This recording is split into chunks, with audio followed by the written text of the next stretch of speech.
All right, thank you very much for coming today. My name is Nathan Hochman. I'm the District Attorney of Los Angeles County. You're going to hear from me first today, then you'll hear from Los Angeles Police Department Chief Jim McDonald, and you'll hear from Los Angeles Fire Department Interim Chief Ronnie Villanueva. Standing with myself and the others here at the podium, among the others here are from the District Attorney's Office, we have Director John McKinney, Head Deputy Craig Hum, Assistant Head Deputy Habib Balian. The Deputy District Attorney will be in charge of this case, Brian Kang. From the Fire Department, we have Chief of Staff Kyrie Brown. From the Los Angeles Police Department, we have Commander Lillian Carranza, Captain Ben Fernandez, Detective Jose Hidalgo, and Supervising Detective Jesse Aldulo. We're here today because charges have been filed against Fernando Ramirez, 29 years old, from San Clemente, California. Now, as I discuss these charges, please bear this in mind. Charges are not evidence. Evidence is something that we will be presenting in a court of law. If the case were to go to trial, those evidence would be presented to a jury to make a finding beyond a reasonable doubt that this particular defendant is guilty of the crimes with which he is charged. So nothing you hear myself or anyone say today is actually evidence in a court of law. Every individual, every defendant, including Mr. Ramirez, is presumed innocent until and unless proven guilty in a court of law beyond a reasonable doubt. Now, the charges that have been filed against Mr. Ramirez are 37 counts of attempted murder and 37 counts of assault with a deadly weapon, the deadly weapon being the car. These counts correspond to each of the 37 victims that suffered injuries as a result of Mr. Ramirez's actions at about 2 a.m. on July 19th, this past weekend, where he is accused of intentionally driving his car onto the sidewalk near the Vermont Hollywood, a popular venue in the 1000 block of North Vermont Avenue, where he allegedly, as the complaint details, struck a crowd of people, injuring these 37 people, including 8 of these people who we've alleged have suffered great bodily injury. These great bodily injuries include serious fractures, lacerations, and broken bones.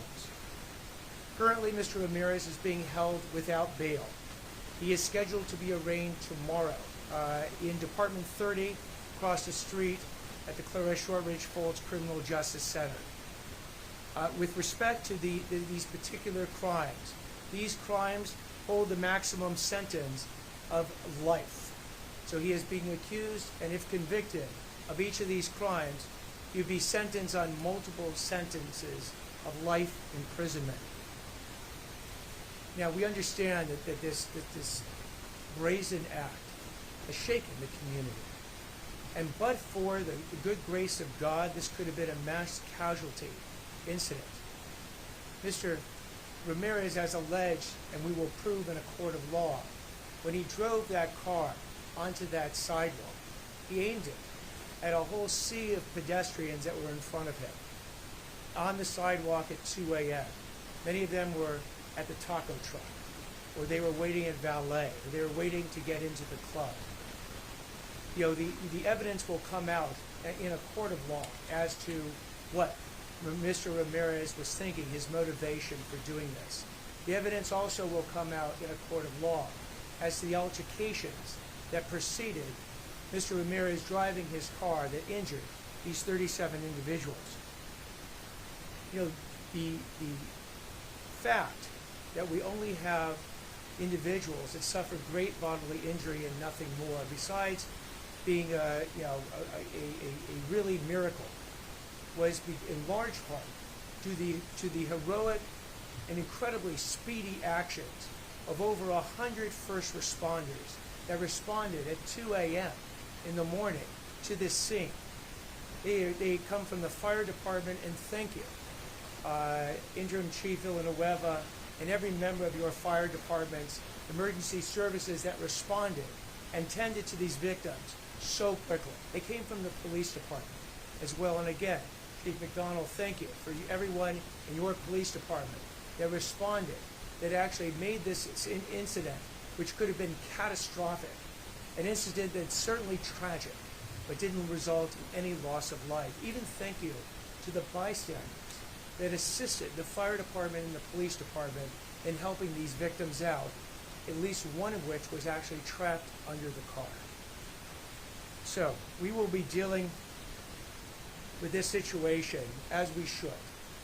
Mr. Ramirez will face the full accountability for his actions when we get him into court, and we look forward to that opportunity, to presenting that evidence to, if it's a jury, and convicting him of each and every one of these counts.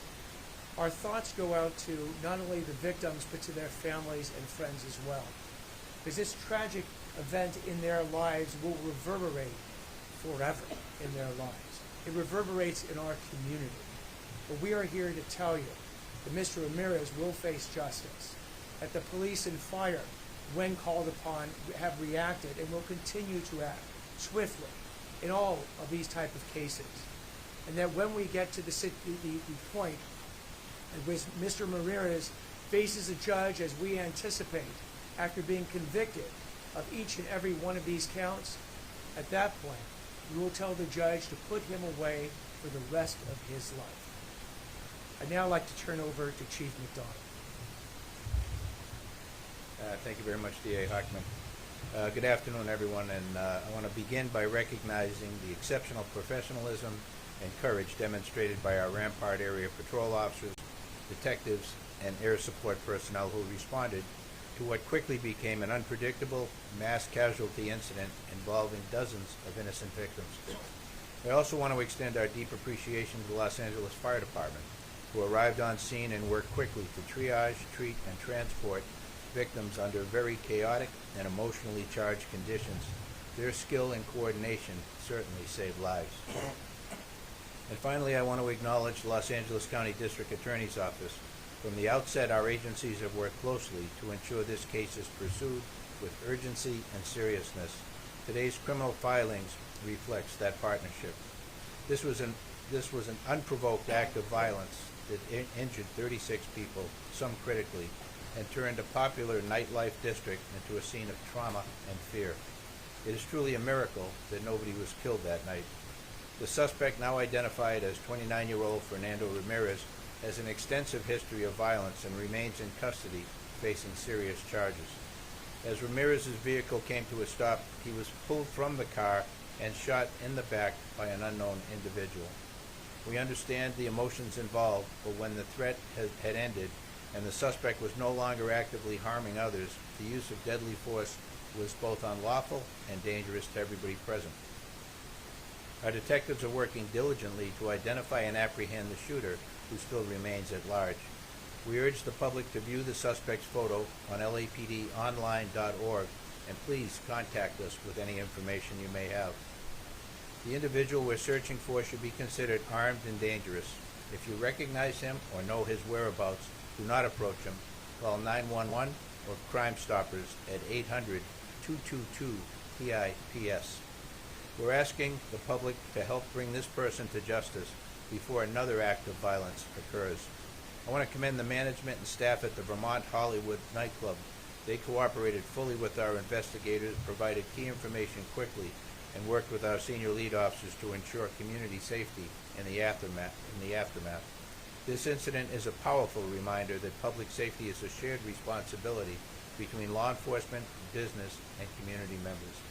As Chief of Police, I will always support the right of Angelenos to gather, celebrate, and live without fear of violence. What occurred on Saturday morning was horrendous. The LAPD will continue to pursue justice for the victims and accountability for all individuals responsible, whether behind the wheel or firing a gun. My thoughts are with those recovering from their injuries and their families. We stand with you. It's now my honor to introduce Chief Ronnie Villanueva from the Los Angeles Fire Department.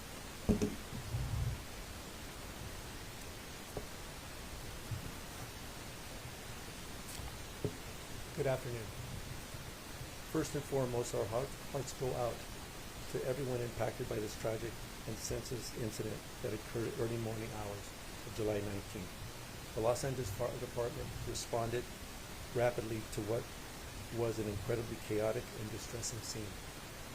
At approximately 2 a.m., LAFD began receiving multiple 911 calls, reporting that a vehicle had struck a large group of pedestrians near the intersection of Santa Monica Boulevard and Vermont Avenue, right outside a popular East Hollywood nightclub.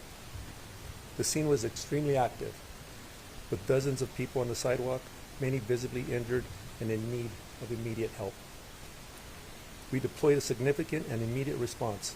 124 dedicated LAFD personnel, along with LAPD, responded to provide urgent triage, treatment, and transportation for a high volume of patients. In total, we assessed more than 30 adults on scene. 23 individuals were transported to nearby hospitals.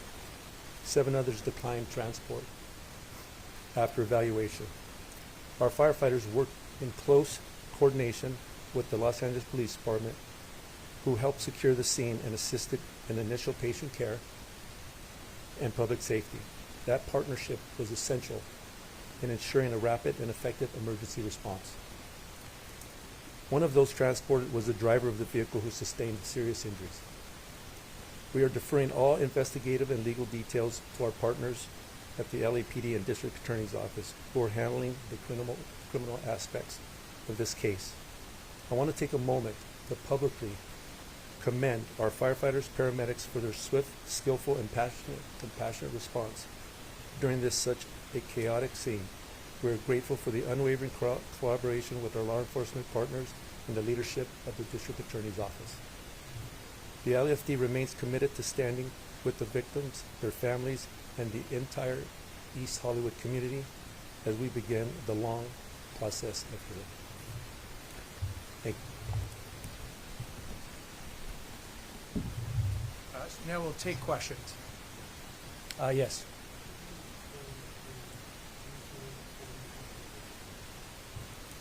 So the attempted murder charges are based on allegations that there was a premeditated, deliberate, and willful acts on behalf of Mr. Ramirez when he drove his car on a sidewalk through a sea of pedestrians. Each charge corresponds to a particular victim. So each charge, and there are 2 different types of charges that the law allows us to bring, both an attempted murder charge and assault with a deadly weapon, the deadly weapon being the car.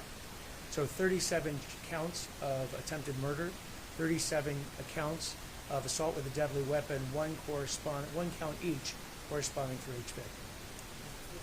Yes, over here. Yeah, with his extensive criminal history in Orange County, and what are your thoughts on the fact that he was out? Well, again, he's been charged as well being out on bail with a 2022 domestic violence case that he had in Orange County.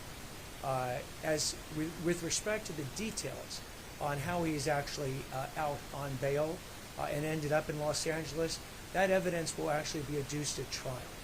And it's premature for me to comment on it right now. Yes.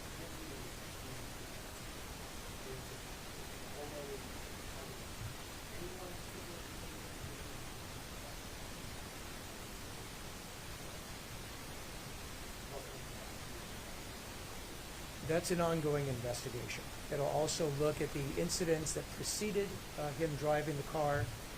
It'll then analyze and reconstruct the actual path that the car went through on that night. And that type of detailed analysis will be presented in a court of law.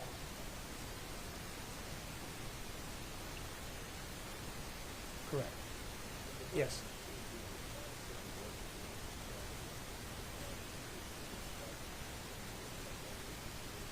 We were actually looking into the details of any prior convictions that Mr. Ramirez has suffered. We don't have all those details at present. That is also an ongoing investigation. When and if we determine that there are any strike offenses that he has committed in the past, they will be alleged in the current complaint or an amended complaint.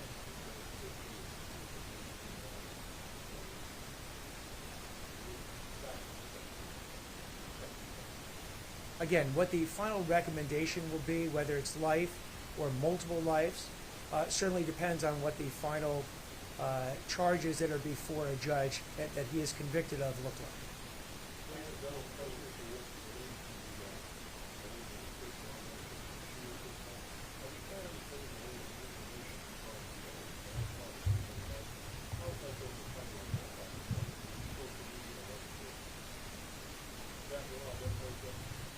Captain Ben Fernandez, BenFernandez. I'm the commanding officer of LAPD Rampart Division.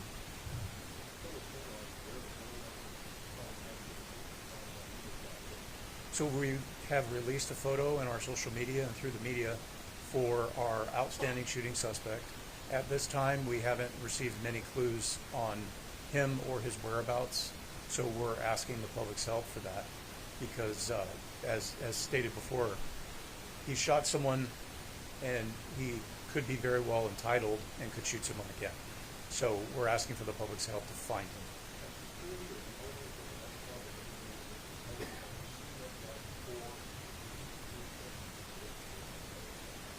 All part of the investigation. The nightclub has been very cooperative in our investigation, no limits, and we're trying to determine if there's any nexus to him in that area, and that's all part of our investigation.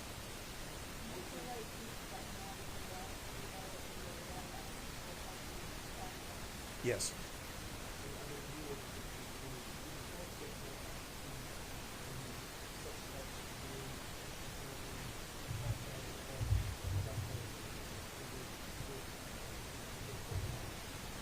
There have been media accounts of it, but obviously that's not what we're relying on. The investigation's ongoing. They're going to interview all recipient witnesses, review all surveillance footage, and at that point we'll be in a better position to tell you how it unfolded. Is there any available information on a toxicology report?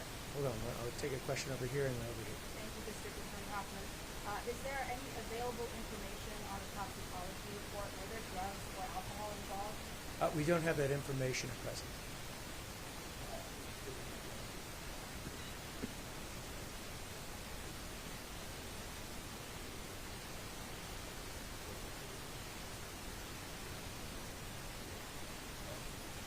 Again, what the evidence will eventually show as to his motivation to get behind the wheel of a car, drive it onto the sidewalk and plow through dozens of pedestrians, otherwise innocent pedestrians, that evidence will come out during the investigation and ultimately be presented to a court of law.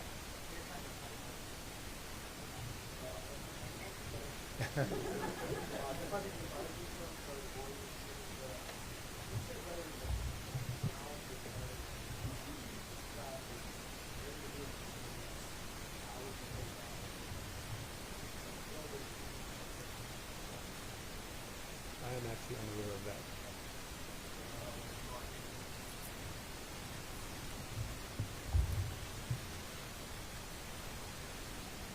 Again, Captain Ben Fernandez, LAPD Rampart. So the suspect's vehicle came down the sidewalk in a southbound direction from Santa Monica Boulevard on the east side of Vermont. It was a small, compact Nissan sedan. At some point, the sedan struck some sort of carts that were on the sidewalk, most likely vending carts, which ultimately led up underneath the vehicle, and then the vehicle ultimately stopped at a light standard, meaning a light pole in the area, which ultimately saved lives.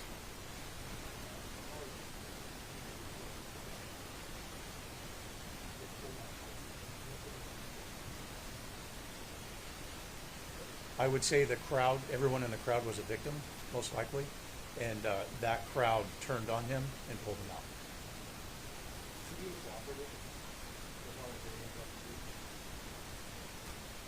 He's being a cooperative in a sense, but that's all I can really say about that.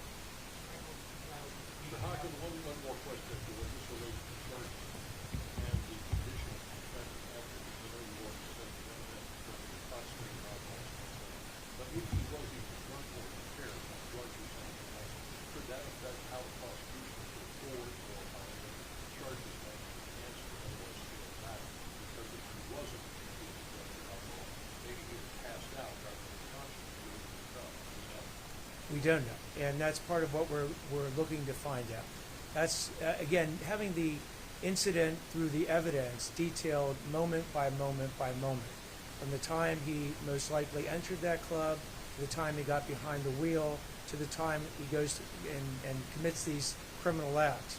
That is what is under intense investigation right now, When we have that information, we will be presenting it in a court of law. You're expecting that talk screen hopefully within 24 hours. I don't know exactly the timing of it. Okay, so we have representatives from LAPD, LA Fire, MTA, Doctors, one-on-one. So that. Also, they are all available. And thank you very much.